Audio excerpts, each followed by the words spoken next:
Hello students, I am Abhik Kumar Anu. So let's start the grammar section. तो तुम जानते हो ऑलरेडी हमने 8 चैप्टर कंप्लीट कर चुके हैं। 8 चैप्टर ऑलरेडी कंप्लीट हो चुका है। तो अभी रीडर का चैप्टर ऑलरेडी रीडर का 8 चैप्टर कंप्लीट हो चुका है। तो अभी मैं ग्रामर का चैप्टर स्टार्ट करूंगा। ठीक है। तो पहले 4 हुआ था, उसके बाद 4 हुआ है, तो टोटल 8 हो चुका है। तो अभी मैं ग्रामर के चैप्टर मतलब नंबर 9, चैप्टर नंबर 9 आज से स्टार्ट हो रहा है। ठीक है। रीडर का जो भी और जो रीडर का चैप्टर बचा है वो बाद में होगा। ठीक है। अभी ग्रामर का चैप्टर वर्ड्स आज एक्सप्लेनेशन होगा। So what is verb? A verb tells us what the subject in a sentence is, what it does, or what it possesses. Verb expresses action, being and possession. मतलब verb काम करने के तरीका को हम दिखाता है हमें। तो verb मतलब एक्शन, कोई सब्जेक्ट या नाउन या प्रोनाउन क्या काम कर रहा है, कैसे काम कर रहा है, क्या काम कर रहा है, किससे कर रहा है, तो वो वर्ब के द्वारा हम समझ लेते हैं। ठीक है। तो दिस इज कॉल्ड वर्ब। देखो example, Azhar is a boy. तो इज अ वर्ब। तो कौन सा वर्ब है? Is it is a being verb. I eat an apple every day. तो यह देखो ईट, जो रेड मार्क क्या है, दैट आर द वर्ब्स। तो I eat an apple every day. तो ईट क्या है? That is the main verb. यहाँ पे एक्शन मतलब मैं क्या कर रहा हूँ, मैं सेब खा रहा हूँ। Shalini has a red dress. तो शालिनी के पास क्या है? एक रेड ड्रेस है इस पोजीशन। ठीक है। तो वर्ब कोई काम करने के तरीका है। ठीक है। तो वो क्या है? एक्शन या कुछ पोजीशन मतलब बिलोंगिंग्स के बारे में वर्ब्स हमें बताता है। ठीक है। तो यहाँ पे देखो नोट्स है, verbs are the most important part of a sentence. मतलब सेंटेंस में अगर वर्ब नहीं होगा तो सेंटेंस अधूरा रह जाएगा। तो it is that's why verb is the most important part in a sentence. In fact, we cannot form a sentence without a verb. हम verb को अगर छोड़ देते हैं तो एक सेंटेंस फॉर्म नहीं होता है। तो वर्ब को लेके एक सेंटेंस फॉर्म होता है। तो तुम्हें पता है सब्जेक्ट, वर्ब और ऑब्जेक्ट। ठीक है। एस वी ओ, माने एस मतलब सब्जेक्ट, वी मतलब वर्ब एंड ओ मतलब ऑब्जेक्ट। तो इस तरह से अगर सब्जेक्ट नहीं रहेगा तो वर्ब से भी काम चल सकता है, लेकिन अगर वर्ब नहीं रहता तो सेंटेंस अधूरा रह जाता है। देखो यहाँ पे देखो, first Ram to market is not a sentence. मतलब Ram to the market, Ram market में जा रहा है, तो इसका कोई इसमें वर्ब भी नहीं, तो ये सेंटेंस नहीं है। लेकिन दूसरे लाइन पे देखो, Ram is going to the market, तो इसमें देखो वर्ब इज गोइंग ऑलरेडी है, तो ये एक सेंटेंस हो गया। ठीक है। Next, a verb in a sentence may be formed in different ways.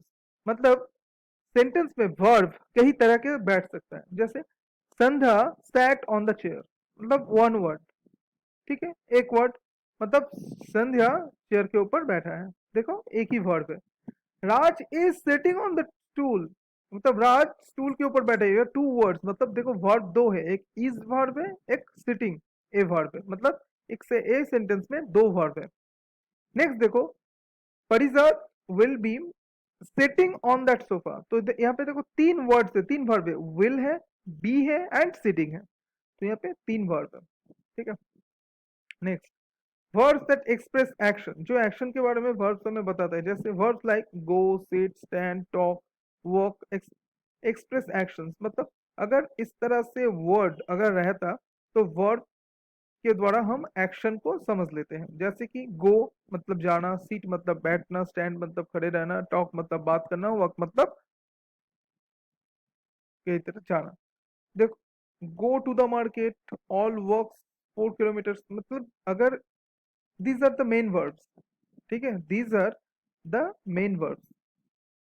ठीक है। यहाँ पे तुम्हारे अभी चैप्टर्स में वर्ब्स के बहुत सारे के टाइप्स होते हैं, मतलब मेन वर्ब्स होते हैं, ऑक्सिलरी वर्ब्स होते हैं, मॉडल वर्ब्स होते हैं, वो अभी नहीं है। तो जस्ट एक बेसिक के लिए तुम्हारे पास ये है, जस्ट बेसिक के लिए तुम्हारे पास है।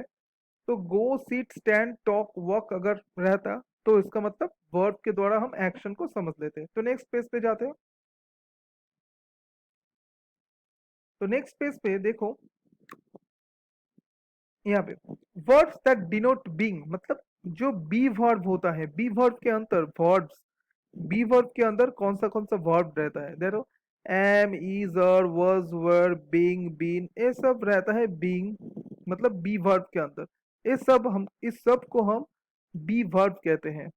B verb, B E, be verb कहते हैं। अगर तुम्हें ब्रैकेट में बी वर्ब कहा जाता है तो तुम समझ लेना उस बी वर्ब का मतलब है am, is, are, was, were, being, been, ये सब समझते हैं।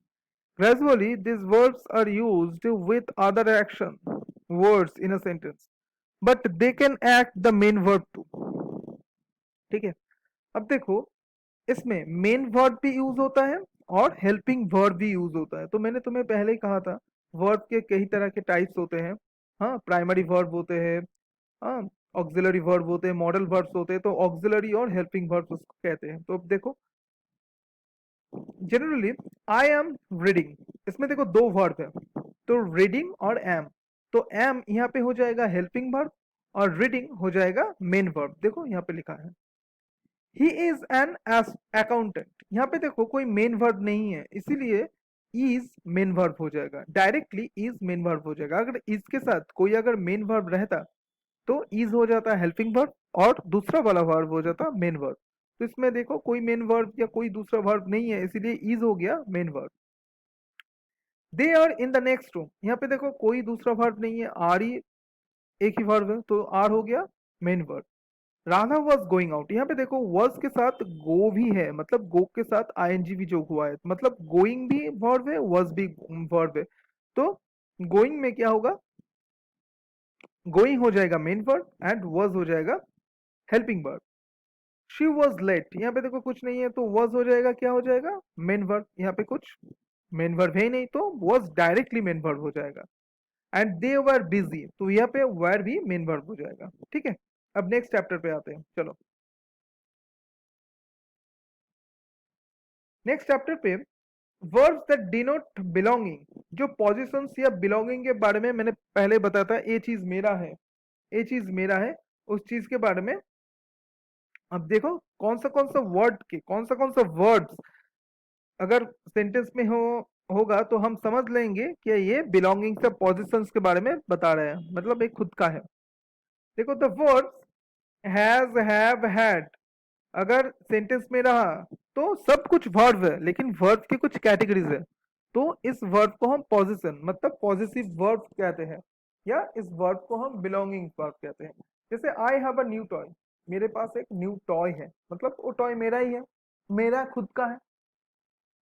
She has a younger brother, तो वो उसके पास एक छोटा भाई है। They have a big blue car, they I had a long skirt.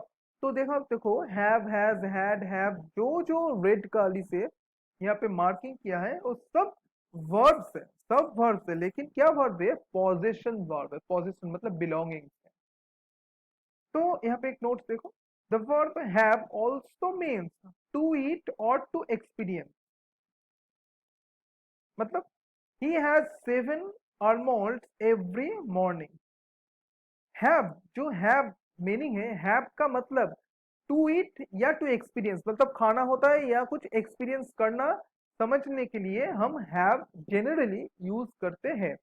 जैसे ही हैज 7 almonds, मतलब उसको रोज हर सुबह 7 almonds खाना पड़ता है, मतलब हैज 7 almonds, हैज 7 almonds, उसके पास 7 almonds है, ये नहीं कह रहा है। इसका मतलब कह रहा है वो रोज सुबह 7 almonds खाता है। We had a great time yesterday, we had a great time yesterday, मतलब बहुत एक अच्छा टाइम हमने बिताया है। ठीक है, तो हैव और हैज जो सेंटेंस में यूज होता है वो एक्सपीरियंस या खाना मतलब ईट को डिनोट करते हैं। यहाँ पे देखो subject verb agreement, every sentence has a subject and verb, मतलब हर एक सेंटेंस में सब्जेक्ट एंड वर्ब ये दोनों रहेगा ही रहेगा, अगर नहीं रहेगा तो सेंटेंस नहीं होगा। The subject and the verb in a sentence must agree in number, तो नंबर के द्वारा होते हैं। अगर सिंगुलर हुआ तो मेन वर्ब के साथ एस और यस ऐड हो जाएगा, अगर प्लूरल हुआ तो मेन वर्ब के साथ एस और यस नहीं ऐड होगा।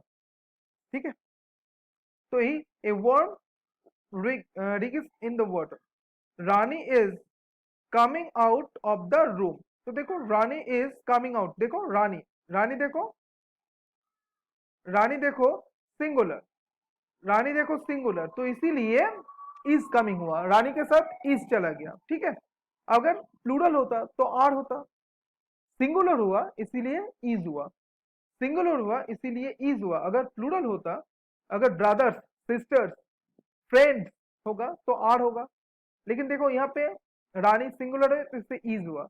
ए वर्म देखो सिंगुलर, सिंगुलर है इसीलिए मेन वर्ब के साथ एस और ईएस ऐड हुआ है। नेक्स्ट एग्जाम्पल पे जाते हैं तो तुम्हें अच्छा समझ में आएगा। यहाँ पे देखो, if the subject in a sentence is plural the word should be plural. अगर सेंटेंस में सब्जेक्ट प्लूरल हुआ तो वर्ड भी प्लूरल हो जाएगा। ठीक है, मतलब वर्ड के साथ एस और एस ऐड नहीं होगा। अब देखो वर्म्स, पहले ए वर्म था तो इसीलिए रिगल्स था। अब देखो वर्म्स, सब्जेक्ट, जो सब्जेक्ट है वो प्लूरल हो गया इसीलिए एस और एस वैनिश हो गया। अब देखो पहले रानी था तो इसीलिए इज कमिंग था। अब देखो रानी एंड रमन है तो मतलब प्लूरल हो गया, इसका मतलब इज नहीं होगा, इज की जगह क्या होगा, आर होगा। ठीक है, अब with I and you we always use plural, मतलब आई और यू जब भी सेंटेंस में यूज होगा तब भी हम प्लूरल ही उसको इस्तेमाल करेंगे। मतलब यू के साथ आर होता है, यू के साथ इज नहीं होता है, यू के साथ वॉज नहीं होता है। ऑल ऑफ यू वेयर होता है, मतलब यू के साथ वेयर होता है या तो फिर आर होता है। आई देखो आई हम प्लूरल यूज करते हैं, मतलब प्लूरल मतलब उसके साथ एस और यस नहीं होगा तो आई वॉक होता है। और आई के साथ एक और जाता है एम और वर्स होता है। ठीक है, तो यही है आज तुम्हारा वर्ड का एक्सप्लेनेशन। ठीक है, यही है तुम्हारा आज का वर्ड का एक्सप्लेनेशन। तो तुम्हें क्या करना है घर पे, तुम्हें अच्छी तरह से ये जो रूल्स ये सब अभी अभी जो मैंने डिस्कस किया, अभी अभी जो मैंने तुम्हें बताया, ये सब वर्ड्स का रूल्स है। मतलब ये रूल्स तुम्हें अपने दिमाग में अच्छी तरह से रखना होगा, नहीं तो भूल जाओगे क्या वर्ब होता है। तो इसी वर्ड्स को अच्छी तरह से तुम्हें घर पे पढ़ना है। और तुम्हारा होमवर्क मतलब तुम अपने फेयर ग्रामर कॉपी पे क्या लिखोगे ये मैं बता रहा हूँ, अच्छी से ध्यान से सुन लो। तो क्या करोगे, ग्रामर कॉपी पे चैप्टर का नेम डालोगे, मतलब 9 और चैप्टर्स नेम वर्ड डालोगे। तो क्या क्या लिखना है, ये जो अभी अभी जो बताया ये पूरा लिखना है। ठीक है, ये पूरा लिखोगे। उसके बाद कीपिंग माइंड में जो जो लिखा है ये सब लिखो, मतलब बॉक्स मत करना, ये बॉक्स करने की जरूरत नहीं है, किसी भी पेज पे बॉक्स करने की जरूरत नहीं है, जस्ट लिखते जाओ। ये लिखोगे, ये सब लिखोगे। उसके बाद नेक्स्ट ए वाला पोर्शन लिखोगे, नीचे वाला जो पोर्शन दिखा रहा हूं ए वाला पोर्शन लिखोगे। उसके बाद नेक्स्ट पेज पे आ जाओ, नेक्स्ट पेज पे आ जाओ, नेक्स्ट पेज पे ए वाला लिखोगे ये पूरा। ठीक है, वर्ड्स दैट डिनोट बिंग, जो बिंग डिनोट करता है पहले हेडिंग दोगे, उसके बाद ये पूरा लिखोगे। ठीक है, उसके बाद नेक्स्ट पेज पे चले आओ, नेक्स्ट पेज पे ये जो पहले ऊपर the words that denote belonging, मतलब हेडिंग डालना, हेडिंग के बाद ये लिखना। ठीक है, पूरा लिखना। उसके बाद कीपिंग माइंड में जो लिखा है ये पूरा लिखोगे। ठीक है, ये पूरा लिखोगे, दैट इज योर होमवर्क, सब लिखोगे। उसके बाद चले आओगे सब्जेक्ट वर्ब एग्रीमेंट, हेडिंग करोगे। उसके बाद फिर से ये इधर से लेके इधर तक ये पूरा लिखोगे, पूरा सब कुछ इधर से लेके एवरी से लेके रूम तक पूरा लिखोगे। उसके बाद नेक्स्ट पेज पे आ जाओ, नेक्स्ट पेज पे देखो, नेक्स्ट पेज में जो बाकी है इधर का मतलब स्कूल तक, इधर से लेके स्कूल तक ये सब तुम्हें अपने ग्रामर फेयर कॉपी पे लिखना है। लेकिन बॉक्स मत करना, जो यहाँ पे देखो बॉक्स किया हुआ है, बॉक्स करने की जरूरत नहीं है, जस्ट लिखते जाओ। ठीक है, तो this is your homework. Okay, thank you students. अगर कोई प्रॉब्लम हुआ तो मुझे जरूर बताना। ठीक है, और जब भी तुम्हारा होमवर्क कंप्लीट हो जाएगा तो कंप्लीट होने के बाद मेरे पर्सनल व्हाट्सएप नंबर पे उसको सेंड कर देना, मैं चेक कर दूंगा। ठीक है, ओके, थैंक यू।